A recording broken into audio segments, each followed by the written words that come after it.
আমাদের মৃত্যু কখন কিভাবে হবে তা এক রহস্যই বটে, যা কেবলমাত্র আল্লাহই জানেন। যে ঘরের সমস্ত জানালা খুলে দেওয়া হয়, সেখানে প্রতিদিন সূর্যের আলো প্রবেশ করে পুরো ঘরকে আলোকিত করে তোলে। কিন্তু যে ঘরের সমস্ত জানালা বন্ধ, সেখানে আলো না, থাকে শুধু অন্ধকার।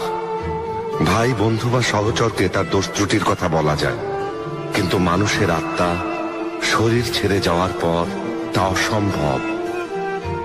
মৃত্যুর পর আত্মা পবিত্র নূরের সাথে মিশে একাকার হয়, কায়ের বন্দিশালা থেকে মুক্তি পায়।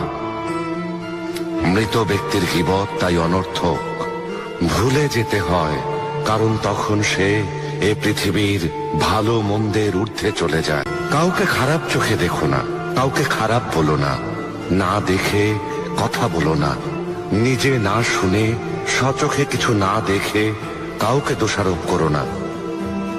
মানুষ সব সময় অন্যের দোষ খুঁজে বের করার চেষ্টা করে, খুঁজে বের করে, কিন্তু কিছুই আল্লাহর কাছে গোপন থাকে না।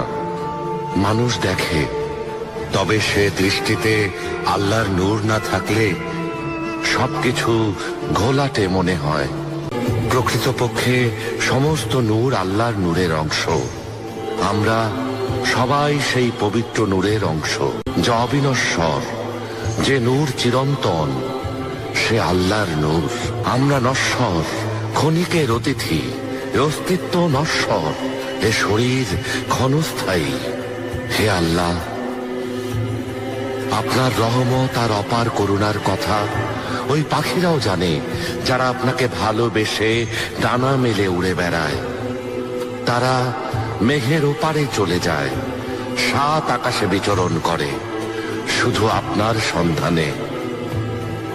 হয়তো ওরা আপনার নূরের ঝলক দেখেছে, তাই ওরা এত সাহসী।